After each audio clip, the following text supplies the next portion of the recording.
The tale of Sweeney Todd. His skin was pale and his eye was odd. He shaved the faces of gentlemen who never thereafter were heard of again. He trod a path that few have trod, did Sweeney Todd, the demon barber of Fleet Street.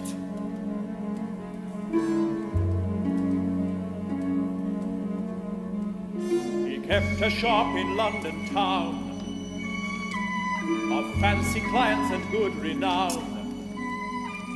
And what if none of their souls were saved? They went to their maker impeccably shaved. By Sweeney Todd, the demon barber of Fleet Street.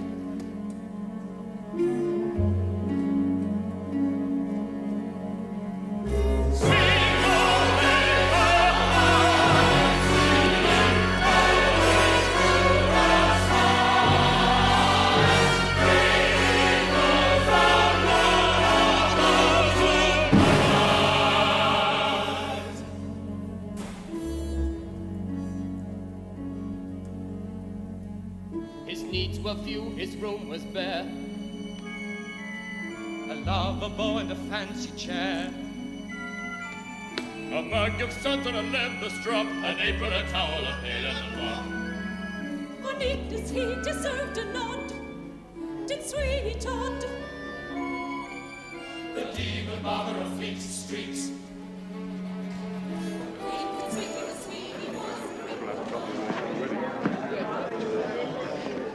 Well, if you come by taxi, it's not only not well marked, but bloody expensive, I'll tell you. Yes, of course I do, Stuart. I saw your name on the thing. How are you? I'm glad you're here. Yes, I see, but I can get through that.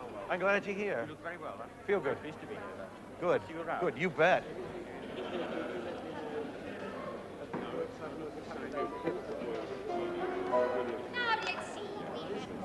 Stage level, so this is what I was saying. You've got. Did you see anything of the rest of the time? Did you, Artie? You or Artie should look through that and tell me if there's anything in there that, because you'll find out sooner than I will who everybody is. I should find out something fast, or? No. Is it gonna be, are we gonna be here the whole time till we get into the theater? Yes. Yes.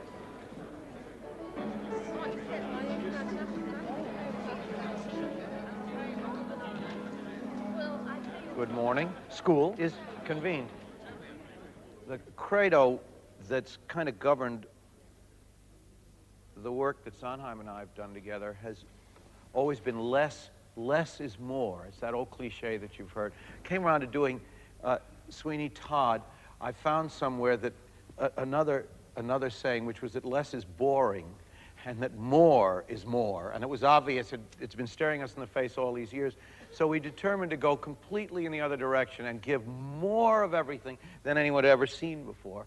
And Sweeney Todd opened at the Theatre Royal, Drury Lane, early this month. It's the fifth Stephen Sondheim musical that Hal Prince has directed. The others are Company, Pacific Overtures, Follies, and A Little Night Music. Sondheim saw a production of Christopher Bond's play, Sweeney Todd, in London in 1973. It's the story of a Fleet Street barber who, driven mad, murders his customers and arranges for their bodies to be made into meat pies, and it's set in Victorian London. Sondheim thought it would make a musical. And I went to Hal, and I said, would this interest you? And I showed him the script, and Hal is not the fan of melodrama and farce that I am. Those are, I think, my two favorite forms of theater. And he said, well, I could do this. Yeah, but he was clearly not very enthusiastic. And when Hal isn't enthusiastic, I immediately doubt myself. And I thought, oh boy, I bet it's a terrible idea. And I just got overcome. The trouble was that I thought maybe he was making a mistake, that I was the wrong director for it. I mean, you know, I kept saying, get Frank Dunlop, old boy. He'll know how to give you that English, you know, all street stuff and the fog and the billy sticks along the grates and all that stuff. But I couldn't see beyond Sherlock Holmes or something like that. I don't mean it deprecatingly. I mean, that's the way it looked to me. And that's the way so I worked on it with him, but that's the way it continued to look to me for over a year. It wasn't until we decided to encompass something larger, which is to say the class structure here, the terrible, frustrating struggle to move out of the class in which you're born, which was more dramatic certainly in Victorian times. And suddenly it became about the industrial age, it became about the incursions of machinery on the spirit and people, on the soul, on poetry and so on. A lot of highfalutin stuff, but in fact that's what made it possible for me to direct it. So we invited Hugh Wheeler, who did the libretti for A Little Night Music and Candide, to write the book for us, to adapt Chris Bond's play into a musical structure. Now, the set, what we did was make a factory, so that the whole play takes place in a Victorian foundry. If you ask what they make in that foundry, they make a show called Sweeney Todd. And these people all work in the factory, and the sunlight never hits any of them. Though they may be on the street, the sunlight is always diffused through a filthy glass ceiling, so that they never get touched by the sun. The rays of the sun are always diffused with dust and dirt, and these people are trapped in this foundry. The play is very simple, despite all that publicity about the size of the set and everything. This is the play. It's a nodule. It is the pie shop on this side. It's a staircase. It is Lovett's parlor on the other. Another thing that's thrilling is something we hit on. You know, the traditional thing of having the music and the orchestra underscore the moments of melodrama. Well, I asked for, because it was a factory, I asked for a factory whistle.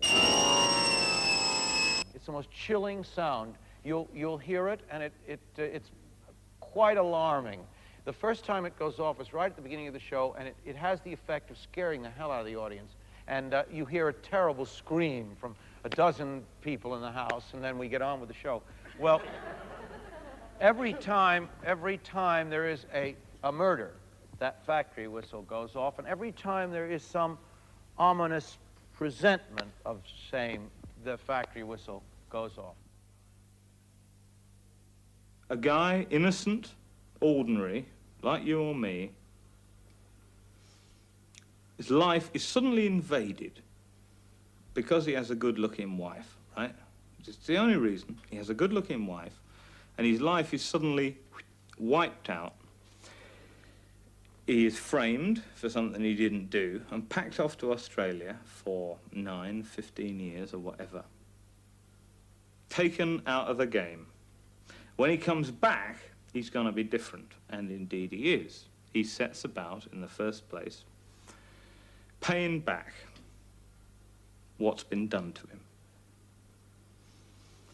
Then, and this is crucial to the musical, the best single thing in the musical, as far as I'm concerned, or maybe we'll come back to that later, he then changes from that tack, and it is a shift, at least a gear change of 1, 2, 3 gears. He then shifts from paying back the people that did that to him to saying, you are all wiped out as far as I'm concerned. I'm going to get you all.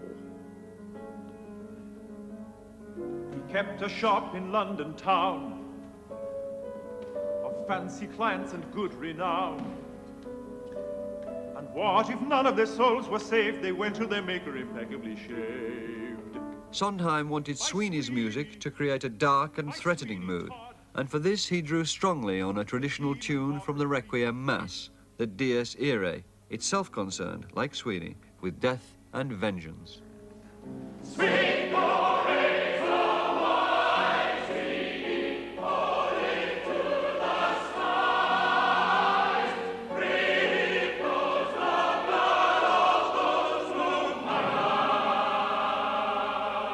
in this case, what I really wanted to do was write a lot of creepy music. One of my favorite tunes, if not my favorite tune ever, is the Dies Irae. And I thought it would be useful to take the Dies Irae, that tune, and use it as the basis of Sweeney's music, because he's a man who's in love with death, in a way. And it gave me a start and gave me an atmosphere, because I've always found the Dies Irae both moving and upsetting at the same time. It scares me and it moves me. And that's what Christopher Bond's play did. A mug of swords and a lead the strop, an apron, a towel, a pen. One of the ways of making things creepy, of course, for me anyway, is to sing softly and with very dry lyrics against this kind of rumble of, gee, what's going on? Because they're not saying terrible things on the stage. Why do I feel uncomfortable? It's because something is promised.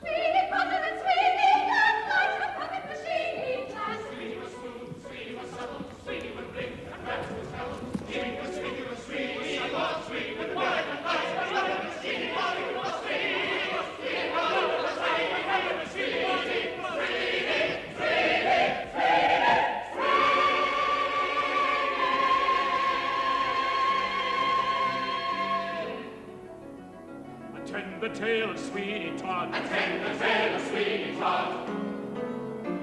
He served a dark and a vengeful God. He served a dark and a vengeful God. What happened then? Well, that's the play, and he wouldn't want us to give it away. But Sweeney. But Sweeney Todd. In the opening number, having the rumbling music very low, and I put it in as low a key as possible, and I have the chorus, or the individual voices singing as low as possible. It's this feeling. Now, right, and always with a slight crescendo. So there's always a little leaning in, as if something's about to happen and then doesn't. Attend the tale of Sweeney Todd. His skin was pale and his eye was on. He shaved the faces of gentlemen who never thereafter were heard of again. Now there's an example of how you do creepy. By having a dissonance like that, and not quite resolving it, and it goes down to this chord, instead of resolving it, and you feel a little relief, and then it goes. There's just that slight dissonance, and then back to. So the feeling is of lifting the voice a little bit and then dropping them a little, lifting, dropping. That may seem subtleties that nobody gets, but it creates a mood. And I don't think anybody would argue that the opening moments of this play are very creepy indeed. Sweeney was back of his smile, under his words. Sweeney heard music that nobody heard. Sweeney brought it, Sweeney heard like the bucket of Sweeney had. Sweeney was smooth, Sweeney was subtle, Sweeney was meek, and rats would scuttle. Sweeney was sneaky, was Sweeney was quick, was wide and light, and all the Sweeney was Sweeney.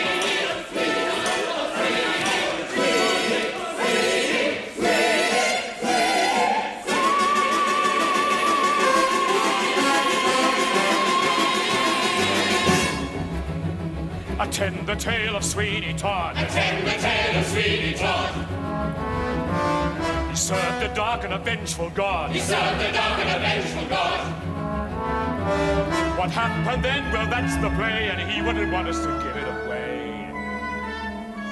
Not Sweeney. Not Sweeney Todd. The demon horror fleet, street.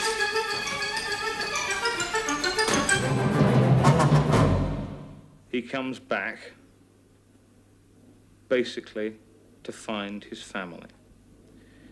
On discovering from Mrs. Lovett, who is an ex-neighbour, that his family has disintegrated, been destroyed by the people who framed him, he decides that he will revenge himself upon them. This is hard to do for a convict with no money, no home, nothing, against people who are extremely powerful. He begins by setting up his barber shop again, and then trying to entice the people who did that to him to the shop. He succeeds, but messes it up. But in the meantime, and in between times, he does actually manage not to mess up the killing of a blackmailer from his past. Having done that, he finds that he has a taste for blood. There was a scene in Bond's play, the second scene of the show, and it's Mrs. Lovett's pie shop. Todd enters. Says, "Are you all asleep? Some food here." Mrs. Lovett enters. She says, "Are you a ghost?" He starts for the door, fearing he has been recognized. He's a fugitive. "Hey, don't go running out the minute you get in." I am not doing this with any Cockney accent, I hate to tell you. "I only took you for a ghost because you're the first customer I've seen for a fortnight. Sit you down." He sits warily. "You'd think we had the plague the way people avoid this shop. A pie, was it?" He says, "A pie, yes, and some ale." She gets the pie. "Mind you can't hardly blame them. There's no denying these are the most tasteless pies in London. I should know. I make them." She puts the pie on the table and flicks a bit of dirt off the crust. "Ugh, what's that? But can you wonder, with meat the price it is? I mean, I never thought I'd see the day when grown men and good cooks, too, would dribble over a dead dog like it was a round of beef." She goes for some ale. And then she goes on while she brings him chatting away about, you know, how you can't get any meat and all that. Well, what I did was, the first thing I thought was, I took a cue. I thought, that's fun, flicking the dirt off the pies. I thought, why isn't the whole shop just alive with roaches and flies and dust and it's not just a joke, the fact that she hasn't any customers and she's a slattern. And I thought it would be fun to punctuate the song with her constantly doing things like wiping her greasy hands on her apron and blowing things off the pies and slapping cockroaches and things like that. So the song is filled with little punctuated moments which also give it a rhythmic vitality and also give the actress various bits of business to do. So the piece then could become a tour de force. It's meant to be a chattery woman, a woman who's gabbling on, but at the same time a practical. I mean, the whole thing about Mrs. Lovett, I think, is that she is an immensely practical woman. She always thinks, now, wouldn't it be a good idea to do this, and wouldn't it be a good idea? And that first number actually states that. It's got to grab the audience's attention, particularly since what they've just gone through is 5 to 10 minutes of very brooding and intense and atmospheric and creepy stuff, and I want the contrast to be sudden and sharp, just the way the contrast between the two characters is sudden and sharp. Todd, the brooding, totally self-involved, obsessive man, and Mrs. Lovett, the cheerful, totally amoral, practical, chatty lady.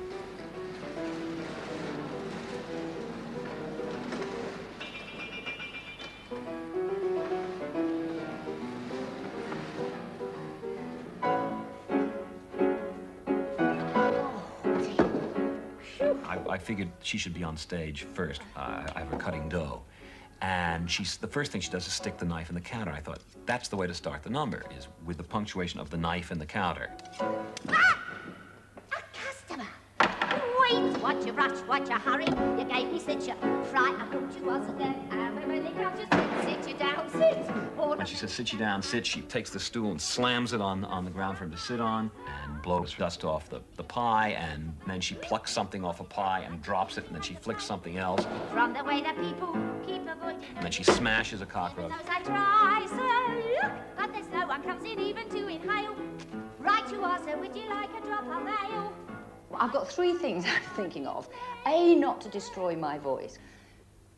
B is to breathe at the same time as doing a hell of a lot of business and gabbling out these lines. And C is to perform it. And she's going, wait, what's your rush, what's your hurry? You gave me such a fright, I thought you was a ghost. Half a minute, can't you sit you down, sit. All I meant is that I haven't seen a customer for weeks. Did you come here for a pie, sir? That's where she flicks. Do forgive me if me head's a little vague. Ugh, what is that? She plucks it off. But you'd think we'd had the plague from the way that people keep avoiding. No, you don't. No, you don't. And she catches one like that. Heaven knows I try, sir. Ugh. That's she's wiping and she sees what she's done. But there's no one comes in even to inhale. Right you are, sir. Would you like a drop of ale? Mind you, I can hardly blame them. These are probably the worst pies in London. I know why nobody cares to take them. I should know. I make them, but good now. The worst pies in London. Even that's polite, the worst pies in London. If you doubt it, take a bite. Is that justice?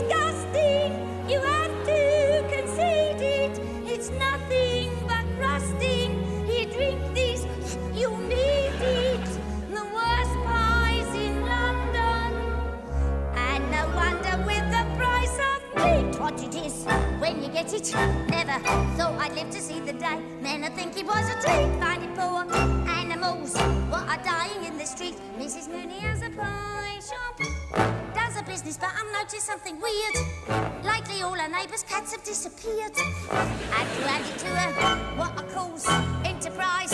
Popping pussies into pies wouldn't do in my shop. Just the thought of it's enough to make you sick.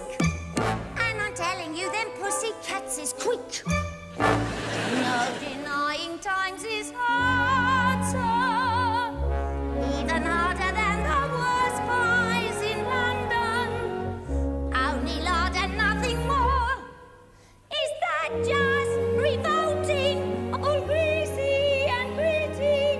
It looks like it's molting and tastes like, well, pity, a woman alone with limited wind and the worst price in London.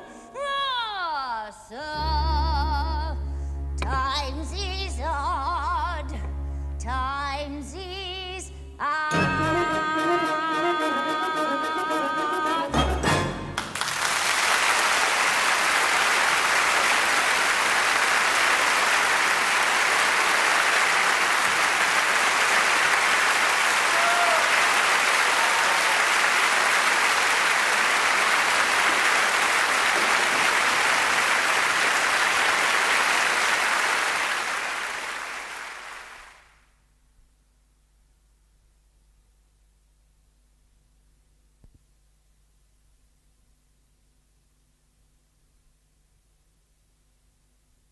Transmission date 26/7/80, production number 88424, date recording 11/7/80, take 1.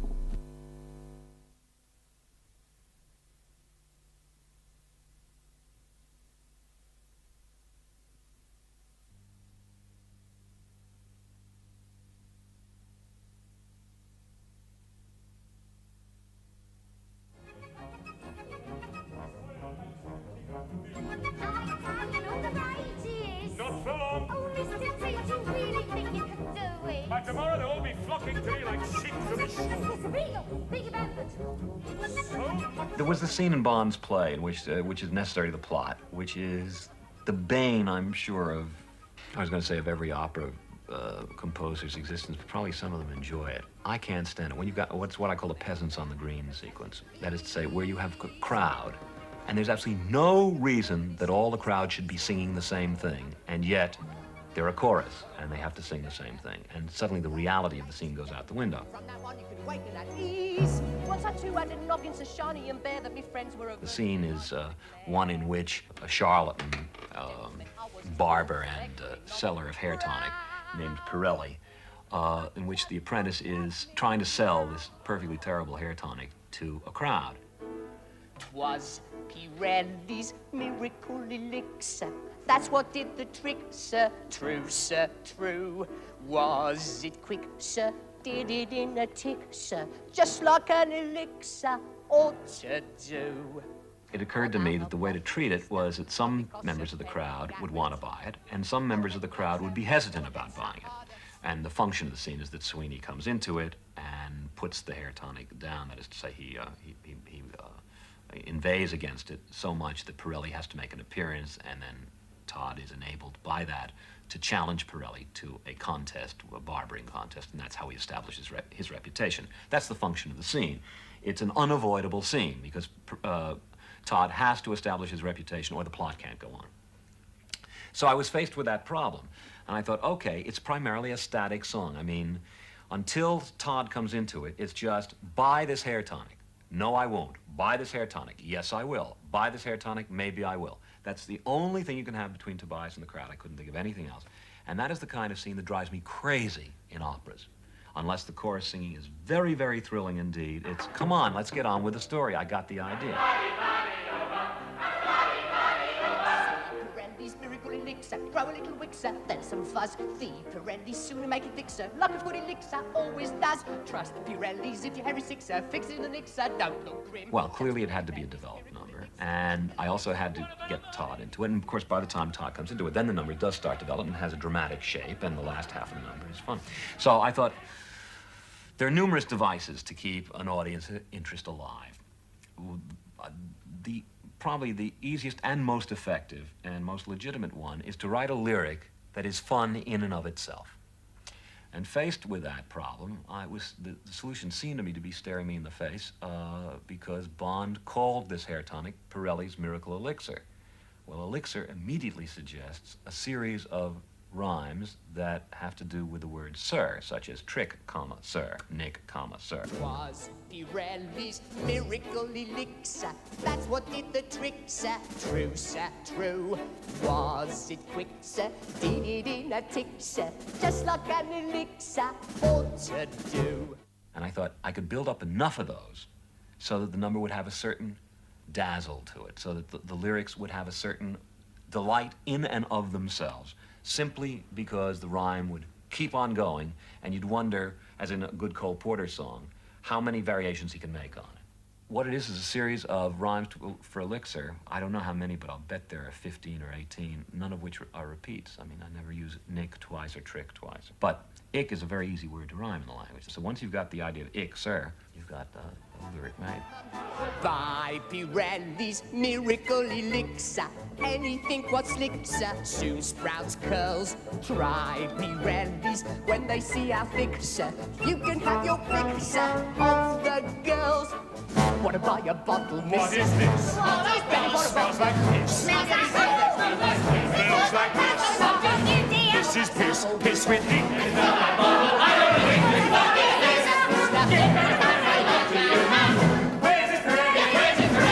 Pirelli's, activate your roots, sir. Keep it off your boots, sir. Eats right. Sketch Pirelli's, use a bottle of it. Ladies seem to love it. Flies do too.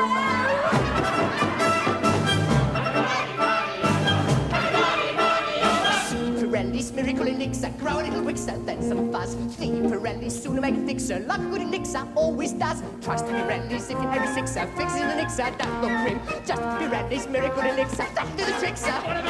If you got a kick, sir.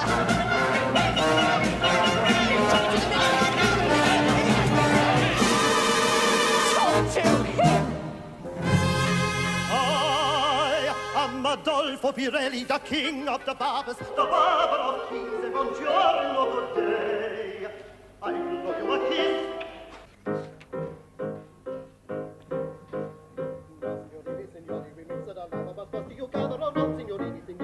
It's part of the life of a show that you have to take away material sometimes, good material. I'm sure that's going to be good. Cut a hole. I think it's got to be better. I think this play depends so much on tension, continuous tension. So we took something out. Well, that's too bad for the fellow who used to sing it. And if I were an actor, I too would count the size of my role. But that's only if I were an actor. As a director, I know that the size of a role frequently has nothing to do with the impact of it. Cut a third of my role. It's a small part, and now there's another third of it gone. You know, it's not the part I auditioned for. Well, I know what to say to you. It's a big bore to be in America, and that's why I'm cutting it. Well, I saw it twice there, and I thought it was fantastic. Yeah, well, guess what? And that's what I auditioned for, you see, and if I'd have known it was going to be this small, I wouldn't have come to the auditions. I was going to have that section taken out of it. There's already the verse bit. Well, all right, I'll tell you what you do. You wait and see. If I make up my mind to cut it tomorrow, you decide whether you want to leave. Right. What else can I do? If he wants to leave, he can leave. I've got to deal with the show. I can't deal with that. He's very good, but we'll get somebody else. What's happening? I would not have auditioned for the show if I hadn't. I saw it in America, and I like it better that way. And I said, well, I didn't bother to say anything. Anyway, as far as I'm concerned, I said, look, I'll make up my mind tomorrow morning. If you want to leave, you can certainly tell us. Okay? God, you can't tell people what to do with their careers. To shape it a face, or even a part, without it a smart, require the heart. It takes an art. I show you a chart. I studied a start in my youth. All right, that's it. John, where are you? Let me have a quick word with you. Don't be upset. It's, No, no, it's going I to work realise, so much yes, better. I mean, I realise that, just want the show to move on. Of course, Now, of course. two things. One is, you know when you say these razors...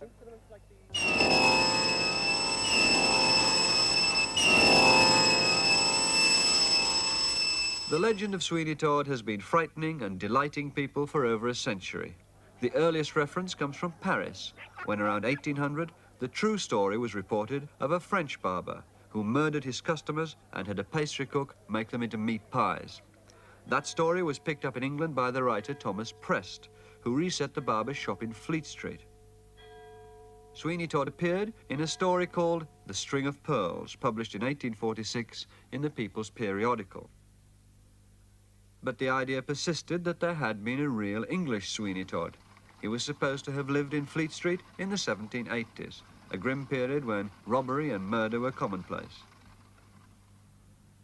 The barber shop to which he lured his unsuspecting clients was said to have been at 186 Fleet Street, close to St. Dunstan's Church.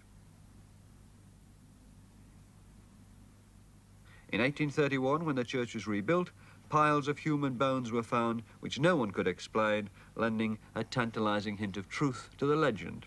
According to that legend, Sweeney's accomplice, Mrs. Lovett, had her pie shop conveniently nearby, just off Fleet Street in Bell Yard.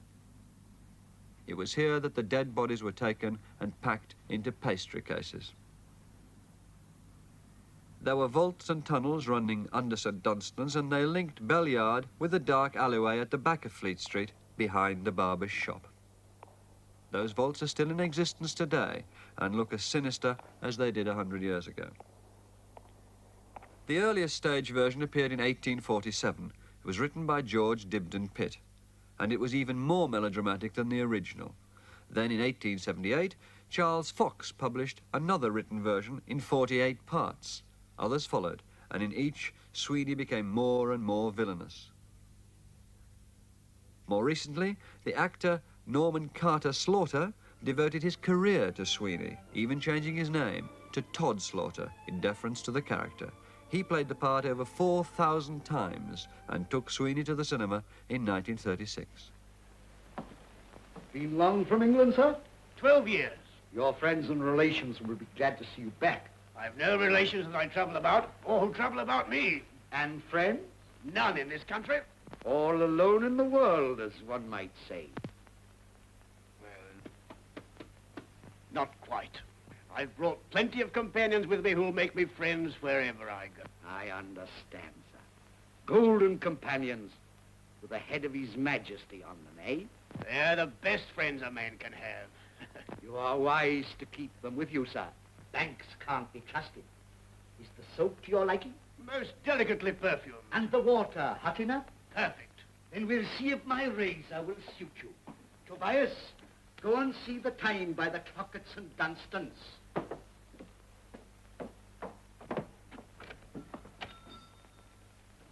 It wants 5 minutes to 12 o'clock, sir. Oh, then you must be hungry, my little man. See, here's a penny for you. Go and ask Mrs. Lovett to give you one of her largest pies. Thank you, sir. And you need not return until you've eaten it all. See if you can make it last you while you walk to Charing Cross and back. Thank you, sir. This was the stuff the original melodrama was made of. However, it wasn't until Christopher Bond's play was written in 1969 that Sweeney Todd was given a plausible motive for his actions. And this new realism was what attracted Sondheim to Bond's version of the story.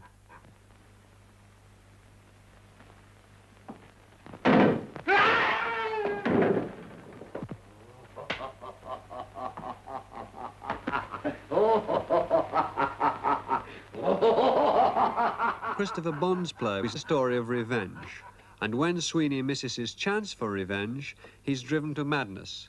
In the musical, this happens near the end of Act 1 in a number called Epiphany. After Todd has failed to murder the judge, now preying on his long-lost daughter, Joanna. The judge who had him deported is the man, of course, primarily that he wants to get. And he sets up for the judge to come to his parlour to be shaved. And chat together and sing together in a seemingly friendly way about the pleasures of pretty women. Pretty women, fascinating, sipping coffee, dancing. Pretty women are a wonder. Mrs. Lovett told him to wait and take things slowly, savor it to the full, so that the shading takes a little longer than he originally intended.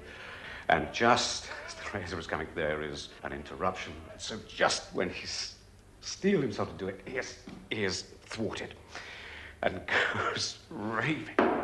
In comes Mrs. Lovett. He said, "What's the matter, dear? What's all this running around?" And he said, I had him there. I had his throat bare beneath my hands, and now he's gone, and he'll never come again, and it's your fault because you told me to wait. He says, "What's the matter, dear? Wait. No, he says, no, it's too late. Everybody deserves to die, including you, Mrs. Lovett, including me. And I tell you why, because there are two kinds of people in this world. There's the one staying put in his proper place, and there's the one with his foot in the other man's face. We all deserve to die." And this is where his schizophrenia, we've been calling it, but this is where, you know, his obsession absolutely breaks right through, and she goes, "My God, he's gone bananas." And he sings this, not very long, but very taxing aria, I think one could call it, which is his final explosion of black rage against not only Judge Turpin, not only London, but the world, all humanity. Because the lives of the wicked should be made brief, for the rest of us death will be a relief. We all deserve to die. Let's take a second. Just a couple of things, because I'm concerned about you. One of the things, remember, hers is, she's dense. She's hardly as sophisticated as he is. So when he says that thing about, it's you must die, that scares the shit out of her. It's what I was talking to you about before, about her. She doesn't die. She never dies. I was saying earlier, the whole, among other incredible differences in the two of them, one is that he must live until he wreaks his vengeance, and then he need not live any longer. In her case, she will live forever. I mean, in her head. So when he says that, she doesn't understand what that means, but she knows one thing: it scares the holy hell out of her. Really frightens her. It's like pins her to the wall. What do you mean, even you? You know, even me. The other thing is, Larry said, and I think it's very right, the stuff there, that first stuff there is a caged tiger, isn't it? It's an animal. It's an animal caged. You want to think of it as a knife fight, but you're not tracking something. What were you doing there? You were doing what I'm doing. You did a little bit, kind of, you had your knees together instead of your legs spread. Where are we? Right after you've got the razor, before you jump down the stairs. Before you come down. That's when you begin to track your victims. Yes. The only other element that's missing from my money is an element of bloodthirsty hysteria, almost into I can taste it. Almost into laughter, a kind of laughter, kind of maniacal laughter. You know, I don't want you to laugh going up the steps. Do not misunderstand me. It's down there. I can taste it. I can taste it. Get in I can taste vengeance now. So, after those slashes, then, after I will have you, can be more gleeful.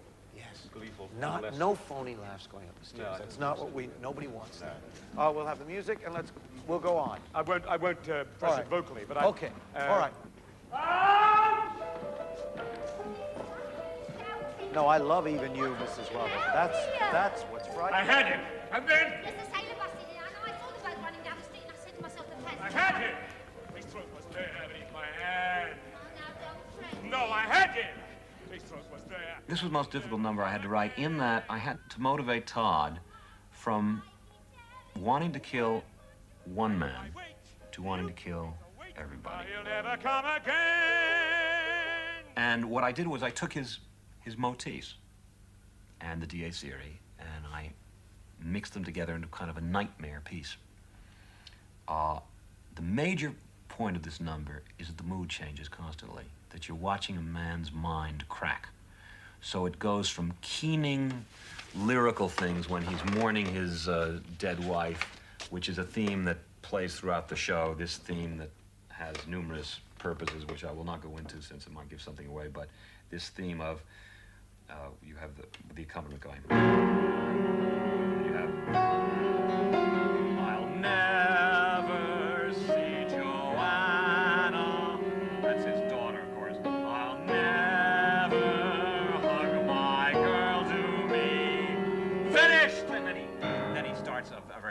whole thing where he gets violent and he threatens the audience, and then he comes back. It's constantly shifting mood between this violent thing. All right, you sir, how about a shave? Come on, visit your good friend, Sweeney, etc., and then going right back into, well, I should go on. All right, you sir, how about a shave? Come and visit your good friend, Sweeney. You sir, too sir, welcome to the grave. I will have vengeance. I will have salvation. He's keening. I will have vengeance. It's a threnody. That's why it's called an epiphany. He's in love with death in that sense. So the number constantly varies and shifts between moods. Not just those two moods, there are other moods too. There's the murderous mood with which it starts out.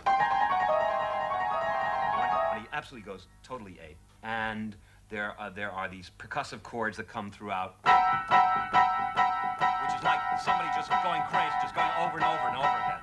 And that's the moment when he goes completely out of control. So taking those themes and mixing it in with when he's talking about how he's going to murder everybody in the world, he does it to a chugging engine-like theme.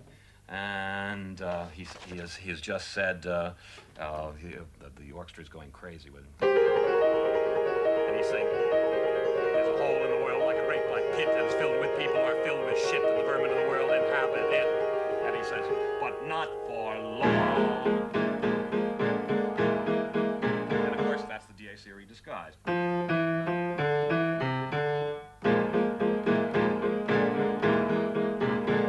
We all deserve to die.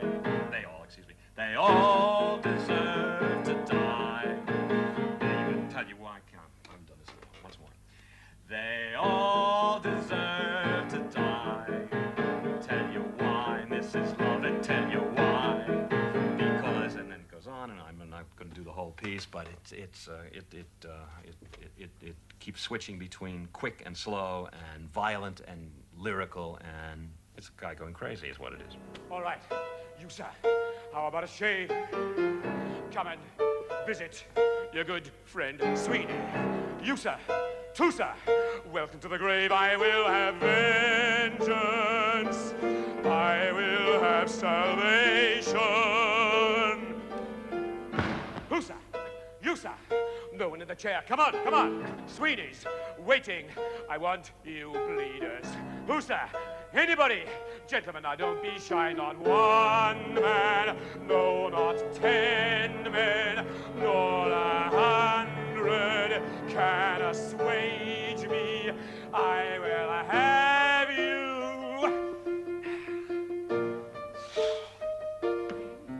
And I will get him back even as he gloats. In the meantime, I'll practice on less honorable throats. And my Lucy lies in ashes, and I'll never see my girl again. But the work waits. I'm alive at last, and I'm full of... Try a smile. Try just a twinkle in the eye the first time you say, you, sir. Welcome to the... The very first Welcome. one. Yeah, just something in the eyes that suddenly there's some joy Never coming. see my girl again. That's Finished. so painful, right? And all right, that's it. How about a shave? Just the littlest bit. Yeah. Yes, come on. Bring us in. Visit Welcome to the grave. your good friend, Sweeney. You, sir, too, sir. Welcome to the grave. I know why. It just simply scares me twice as much from my seat in the theater, that's all. Yeah. By demonstrating musically that his mind is cracking, I hoped to convince the listener that he was indeed going to go on a much wider swath of vengeance than just his immediate goal, which seems at this moment to have been taken away from him permanently. So that was the notion. That was the notion, and it took me a month to do this piece, and not because it's complicated, although it seems complicated, but to get the tone of it right, because it's pivotal in the show. The subsequent action depends on your believing this moment, and I think you do believe it now. It also gives the actor the same kind of tour de force that Mrs. Lovett had early on in the show. I mean, that sounds crass, but you have to consider that too. There are balances, there are weights and balances in a show where you want an actor to have a chance to just go. And this gives him his chance. Because the lives of the wicked should be made brief, for the rest of us death will be a relief. We all deserve to die, and I'll never see Joanna. No, I'll never hug my girl to be finished. All right, you, sir, how about a shave? Come and visit your good friend Sweeney. You, sir, too, sir, welcome to the great. I will have vengeance. I will have salvation. Ah, who, sir? You, sir? No one in the chair. Come on, come on. Sweeney's waiting. I want you leaders. You, sir. Anybody. Gentlemen, now don't be shy. Not one man. No, not 10 men. Nor 100 can assuage me. I will have you.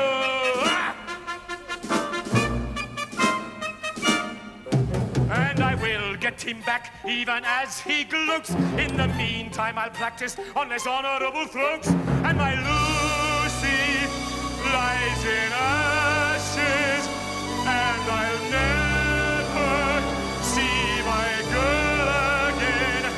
But the work waits.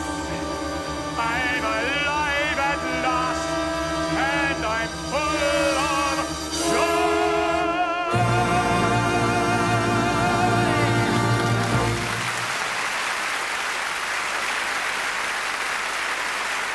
Steve then has the audacity to go straight from that, I mean straight from that, with just the most tenuous dialogue link, into A Little Priest, which is the funniest number in the show, the most vaudevillian or musical comedy type number in the show, which is full of very black humor, but nevertheless humor. Well, he's done his first murder, and there's the body in the trunk.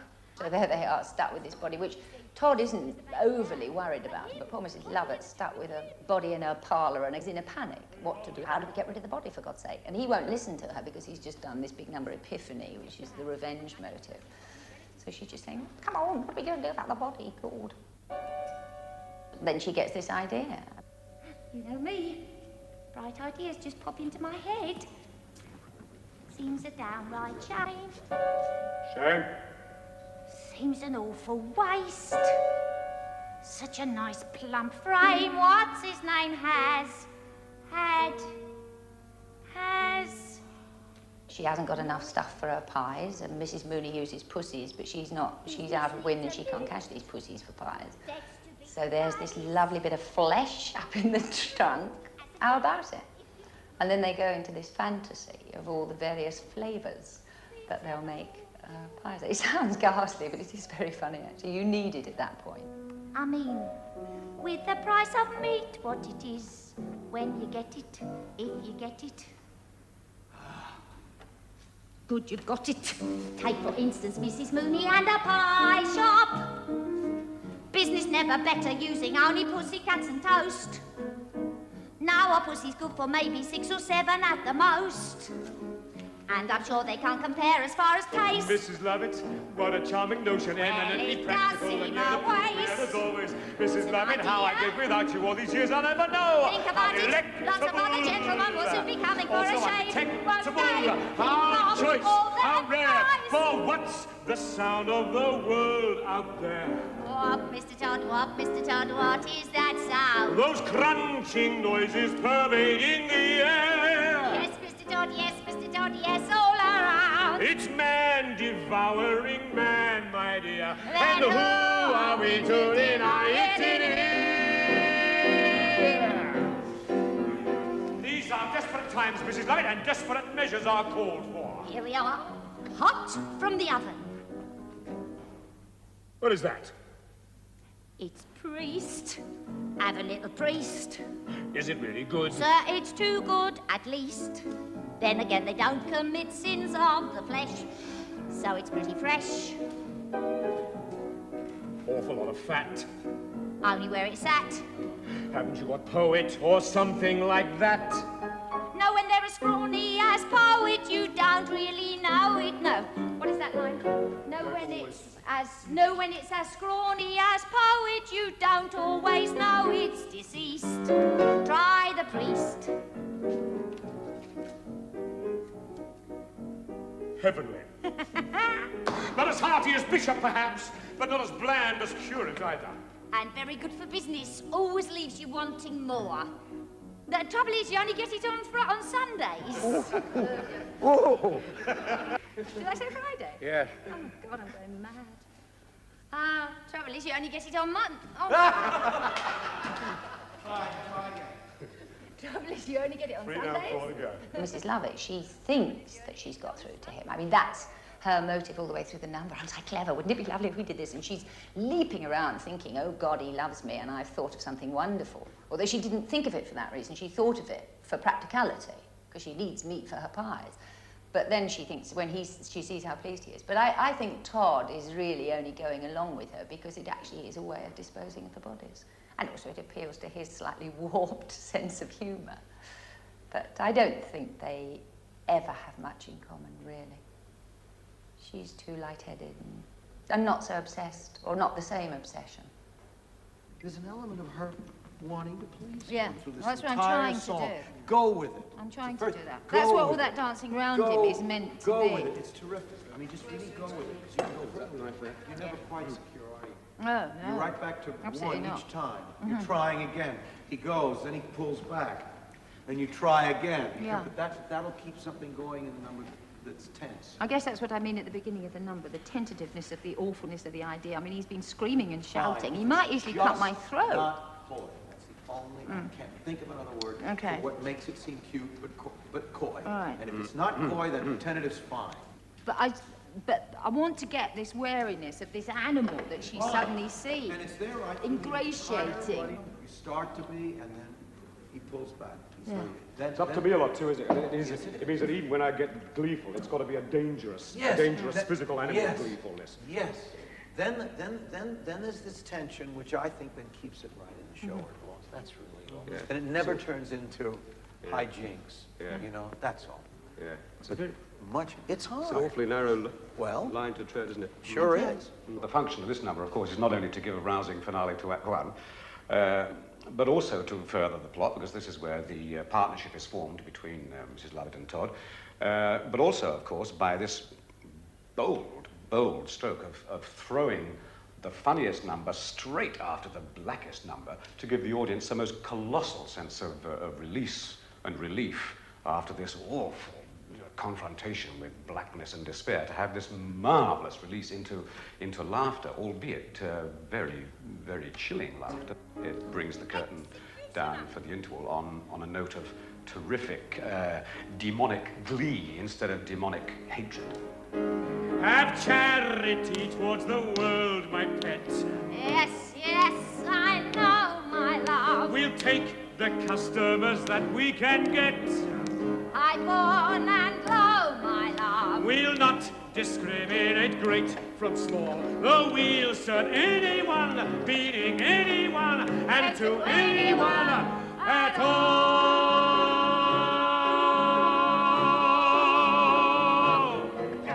When do you come in? And to anyone? Yeah. I think you should come in on meaning anyone. We'll serve anyone, meaning anyone, and to anyone. You're right. In for the second one and out for the last one. I think so. We'll not discriminate great from small, though we'll serve anyone, Meaning anyone, and to anyone. And I just wonder whether, he says, meaning anyone, and to anyone, meaning you. You'll all end up being cannibals along with the rest of us. That seems real wicked to me. We'll So, not come in. discriminate great from small, though we'll serve anyone, Meaning anyone, and to anyone, right out there. Oh, that means we're going to stop the sway. Do you care? I'd really lay it on them. Though we'll serve anyone, meaning anyone, and to anyone at all. That's stronger. That's better. Is it possible they can take in the audience more? Just on the last one, all the way through. No, it's the and to anyone. So that I felt like, oh. We'll not discriminate great from small. No, we'll serve anyone, meaning anyone, and to anyone at all.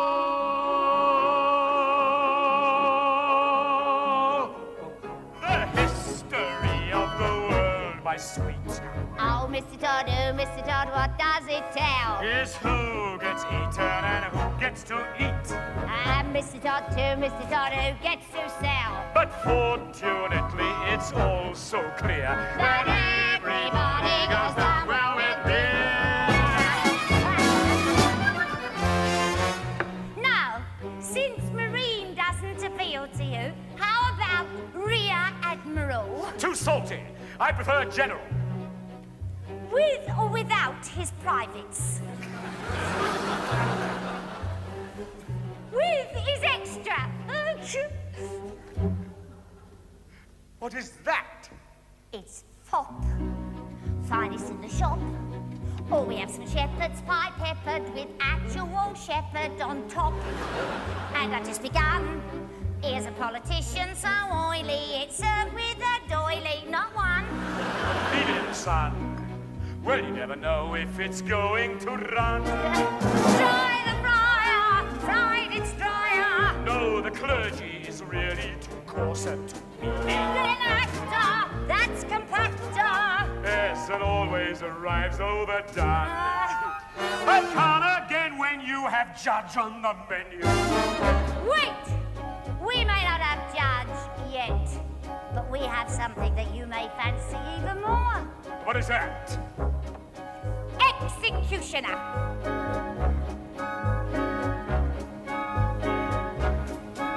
Have charity towards the world, my pet. Yes, I know, my love. We'll take the customers that we can get. High born and low, my love. We'll not discriminate great from small. No, we'll serve anyone, meaning anyone, and to anyone at all.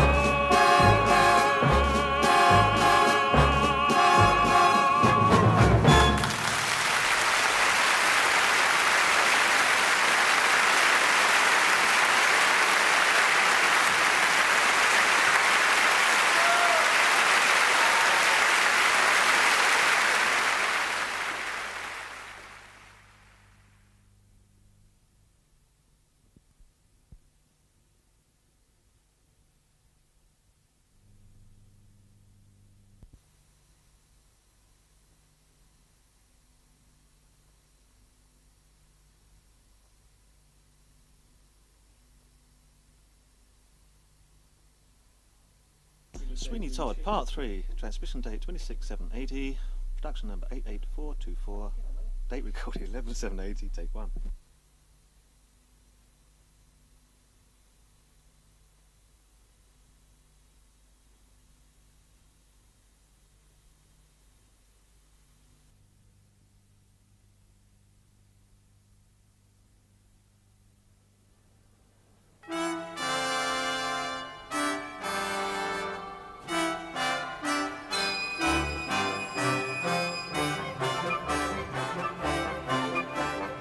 Ladies and gentlemen, may I have your attention, please? Are your nostrils a-quiver and tingling as well as the delicate, luscious, ambrosial smell?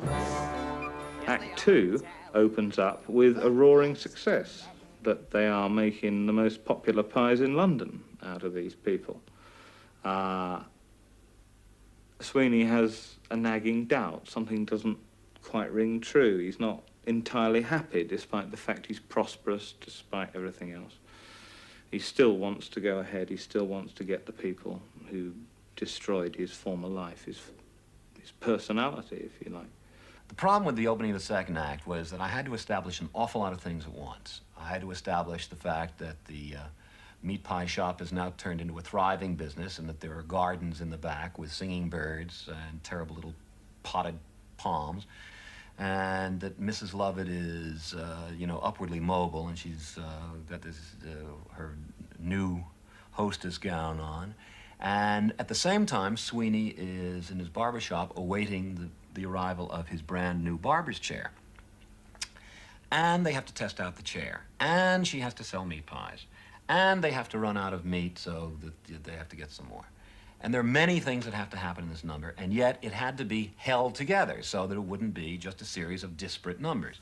For one thing, if you'd had a number in the gardens and then a number about the chair, which is perfectly possible, it just wouldn't have been very inventive and would have been flat, and maybe it would have been fine. Maybe you could have written 2 smashing songs. But one of the problems with that is that a song that merely says her eating establishment is now thriving and she has a lot of people and she's feeding a lot of mouths and having a lot of pies, that's not enough for a song. That's enough for a verse of a song, but it doesn't move anywhere. Whereas if you mingle it with the action simultaneously of Sweeney's chair arriving, you not only have motion in the song and much more interest for the audience, but you also are able to make something for the actress playing Mrs. Lovett to play, which is that she doesn't know whether to keep the one eye on the till, which is, or she doesn't know how to keep one eye on the till, which is all the people eating the pies, and one eye on her lover colleague, Sweeney, and keep everybody happy. Because Sweeney wants her attention so he can have her help him test out the chair. And of course, all the patrons want her attention so they can eat and drink, and she doesn't want to lose a penny. So what you have then is the servant of 2 masters, and you have a scene, or what they call in opera, a scena. Well, that's, or a scena, I suppose, it's a proper pronunciation. But the point is that you've got something interesting. On the other hand, it's a real problem. How do you hold that together without making it sound like what I call spaghetti, meaning it's just a hodgepodge?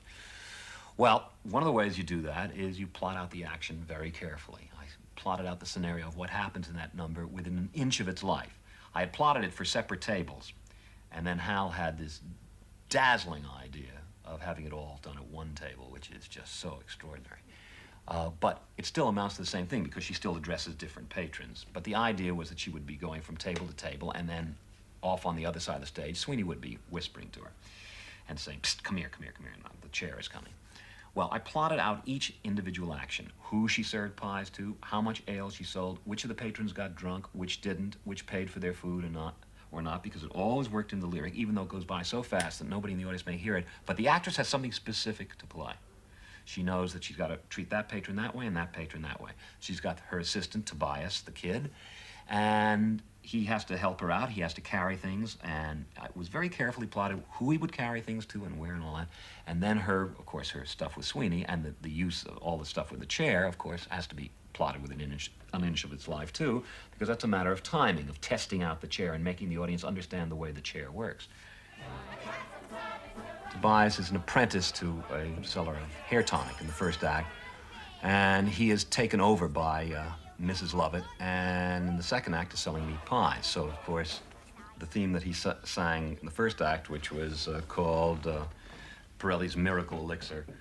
Try Pirelli's Miracle Elixir, and it'll do the tricks. It's been a long time since I've done this, but at any rate, it rhymes with tricks, or quick to do the tricks, or something like that. Anyway, in the second act, it becomes, there you'll sample Mrs. Lovett's meat pies, savory and sweet pies, as you'll see. You who eat pies, Mrs. Lovett's meat pies, conjure up the treat pies used to be. That's Tobias's theme, and that's what he sells pies with. Now, when Mrs. Lovett makes her entrance and sings to the various people with equal insincerity, because she doesn't care about anybody, but she's being nice to everybody because she wants their money, she sings a variation on that instead of his theme. Sorry. She is singing, nice to see you, dearie, how have you been keeping? So, what she's singing is, nice to see you, dearie, how have you been keeping? Call me Bouncy Sweary, Toby, one for the gentleman. Here the birdie's cheeping, helps to keep it cheery. Toby, throw the old woman out. And the chorus comes in with their 3-note motif. And those 3 notes then become developed later. All right, so we've got Toby's motif and Mrs. Lovett's motif. Now, when Todd gestures her to come over, what we have is Todd's motif utilized as in a different way. Remember, I told you earlier that that one of his leitmotifs of the show, particularly when he is in a murderous mood, is this motif. Well, I took that and just divided it into the chords themselves, and then played it lightly so that when he's being conspiratorial with her, the music you get is, and he's going, psst, excuse me, that's her to the customers. Excuse me, psst, dear, see to the customers. Yes, what, love, quick, though the trade is brisk. And they start making their little conspiracy to that motif, which is, and then with the dum bum bum bum bum ba da da dum, that becomes important later. Then she goes back to her customers with her, what's your pleasure, dearie? And then the chorus starts. At that point, we start to develop the chorus a little bit, too. Instead of just going, God, that's good, they go, God, that's good, that is delicious. Always slightly dissonant to show that they're not having quite as good, or they shouldn't be having quite as good a time as they are. And she goes on, she sells stuff, and what happens eventually is, of course, the chair arrives, and then we get, when they see the chair for the first time, Mrs. Lovett and Todd, they both admire it by going, ooh, which is, of course, the same thing. Todd's theme, slightly varied. Ooh, and out of that, ooh, comes the chair theme. Is that a chair fit for a king? Oh, wondrous, sweet, and most neat, and most particular chair, etc. So that what we get then is a lyrical theme. Wondrous, sweet, and most particular chair. It's sweet when it comes to the pies later. You tell me, where is there a seat can half compare with this particular, etc. I'm leaving out some of the notes because, as I say, I haven't played in a while. But that's the notion of it. And finally, of course, what happens is when everything is going on at once and Mrs. Lovett is being torn between both places, and it gradually builds, and they test the chair out and all that, eventually, at the climax, of course, the themes are all going on at the same time. And, for example, you've got Mrs. Lovett is singing, how about it, dearie, be here in the twinkling, and meanwhile, Tobias is going, is that a pie fit for a king, etc., etc., etc. So Tobias is taking the chair theme, which she has brought downstairs, and applying it to the pies instead of to the chair, etc., and she is going around, how about it, dearie, and Todd is upstairs fiddling around with the chair. And they go together and eventually climax with everybody singing on the God That's Good. What's my secret? Frankly, dear, forgive my candor. Family secret, all to do with herbs. Things like being careful with your coriander. That's what makes a gravy grander.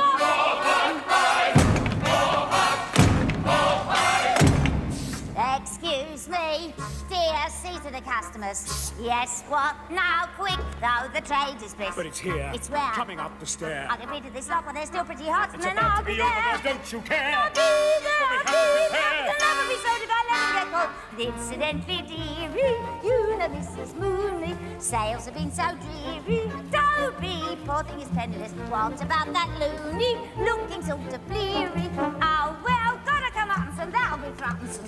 So.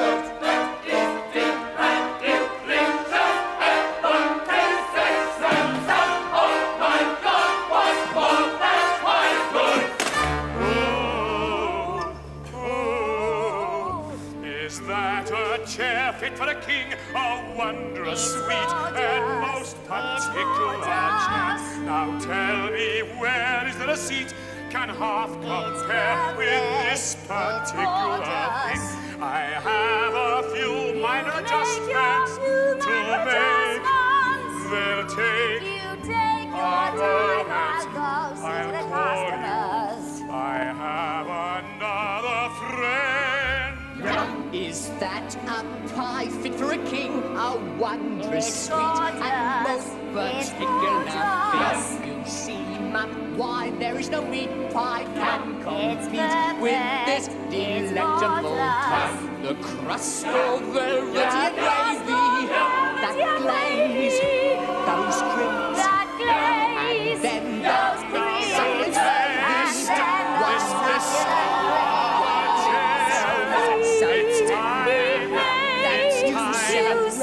Excuse me, dear, see to the customers. All set, love. Quick now. My heart's a flutter. Pound the floor. Will you pound the floor? Signal to show that Yes, I'm you ready told me. to I go. know you'll be ready to go. Will you pound the floor? Will you dance me? Will I you just want to be dance me? sure. I've been waiting for love for But the I'm whistle certain to that you're blow. in place. I'll pound 3 times.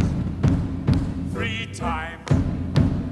And then you 3 times. If you exactly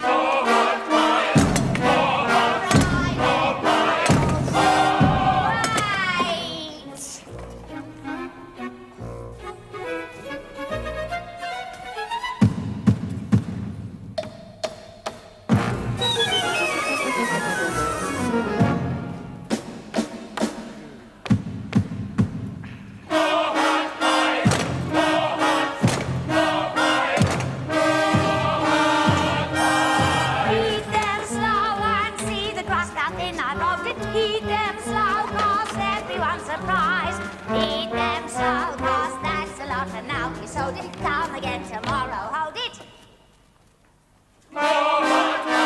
Bless my eyes. Fresh supplies. How about it, dearie? You there in the twinkling. Just converse my dearie. Nothing got what you didn't have a need. Lost lips the earring. Told me, throw the old woman out. That's good, that is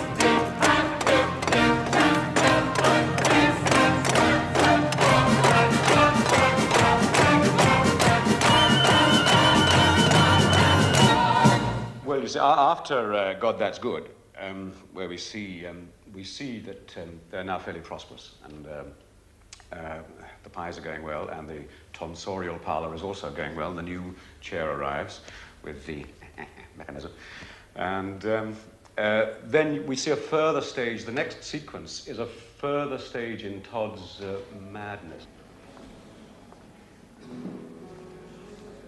The walk through London, which is called Joanna, is my favorite in the whole show because I think it's Sondheim at his best.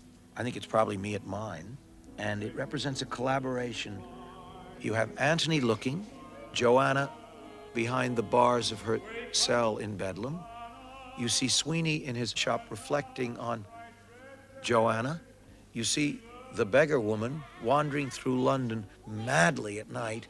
She knows there's something going on at Lovett's pie shop, and you see Lovett stoking the fires to make the meat pies. It took me about 2 hours to stage that number, and I did it first time out and never had to go back and improve upon it. We've had one sort of almost accidental killing in the first part.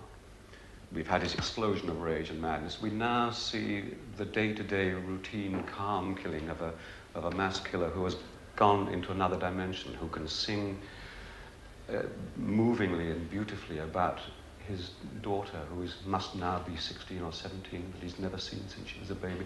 And while singing about the beauty of her yellow hair, is almost subconsciously slitting a throat and dispatching the body to be made into pies. It is the most extraordinary, dreamlike piece of macabre theatre.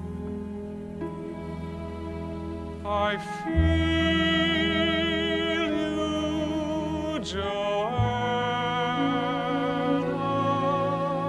I feel you. Do they think that walls can hide you? Even now I'm at your window. I am in the dark beside you, buried sweetly in your yellow hair. Joanna, Joanna.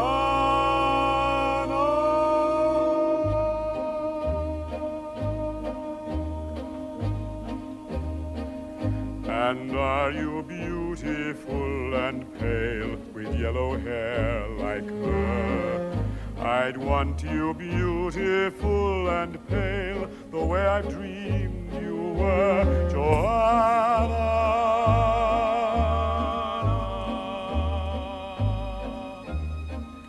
And if you're beautiful my little dove, my sweet. I think we shall not meet again, my little love, my sweet Joanna.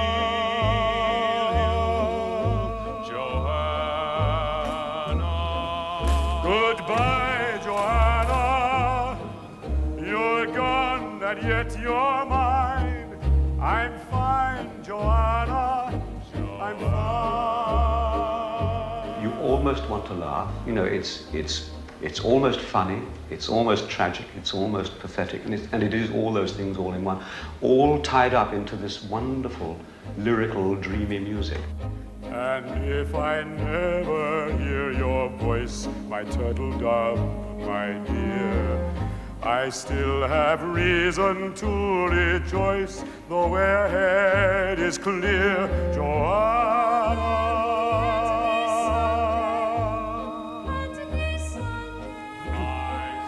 And in that darkness where I'm blind with what I can't forget, it's always morning in my mind, my little lamb, my pet, Joanna.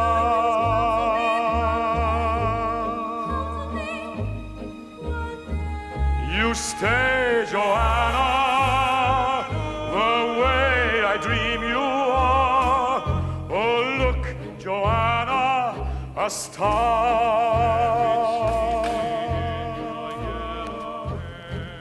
a shooting star. This sequence sets us off on the final section of the piece, in which the themes of revenge, injustice, crossed love and death all merge in a dark and exciting climax. Sondheim welds all this together with techniques more usual in opera. For example, the use of motifs. The notion of using motifs is to pink the audience's memory, to remind them constantly that, you know, that this theme represents that idea, that emotion, or that character. They're guideposts along the way. I think in a sustained piece, you have to do that. And I think the identification of motives, well, most audiences are used to it just from movies, because movie music is based on that idea, in which, you know, most movie scores consist of just a very few motifs over and over and over again, until every time the motif comes on, no matter in what guise, the audience has an unconscious emotional response, sometimes a conscious one. Well, I think the same thing is true in many operas, and is a very, very useful idea when you're telling a story. Also, the audience's familiarity with the themes themselves makes them feel, in a way, more comfortable, because, you know, new music is very difficult to take in. And most people feel most comfortable with a score if they can hear what are called reprises. Well, instead of using reprises in this show, what I've done is use reprises of motifs rather than reprises of whole songs. Sometimes there are reprises of little fragments of songs. But by the time the second act rolls around, the audience is familiar with almost all the musical material. Now, there is some new musical material in the second act, but there's a great deal of reuse of the old material. In fact, I dare say there's almost nothing in the show that isn't reused at least once. You have to think in operatic terms, because someone a long time ago mistakenly identified musicals with, and musical heroes and heroines with the rather trivial, good-natured, superficial people and suffering superficial pain. The minute you go to opera, it's okay to use Medea, it's okay to use the Macbeths. It's just a matter of somebody's definition, which I think Steve and I, and surely Hugh Wheeler, would argue with. Why is Traviata not just a smashing good musical play from another period, that's all? Todd is, after all, a tragic hero in the classic sense, just as Oedipus is. This is why he dies in the end. He dies because of a certain kind of fatal knowledge and a realization. It comes through a series of revelations, but he realizes what he has been doing and what he has done. I think it's terribly satisfying, and much more so than any kind of accidental death would be, which often occurs in flimsier forms of melodrama. I think what Bond wrote was a tragedy. I'm alive at last, and I'm full of joy.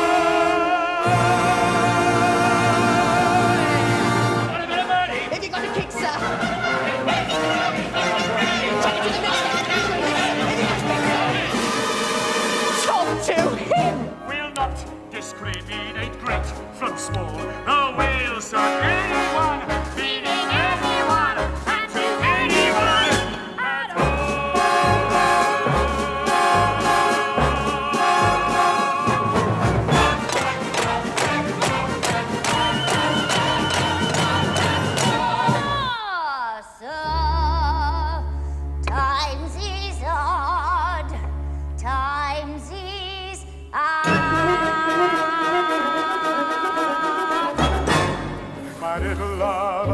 sweet Joanna.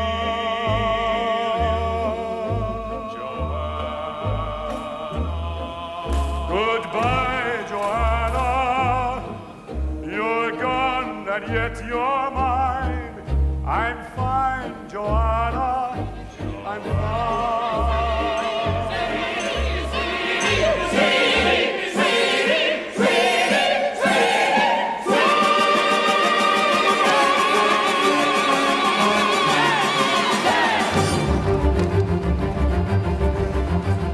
Attend the tale of Sweeney Todd. Attend the tale of Sweeney Todd. He served a dark and a hungry God. He served a dark and a hungry God. To seek revenge may lead to hell. But everyone does it and seldom as well. As Sweeney. As Sweeney Todd. The king of Babylon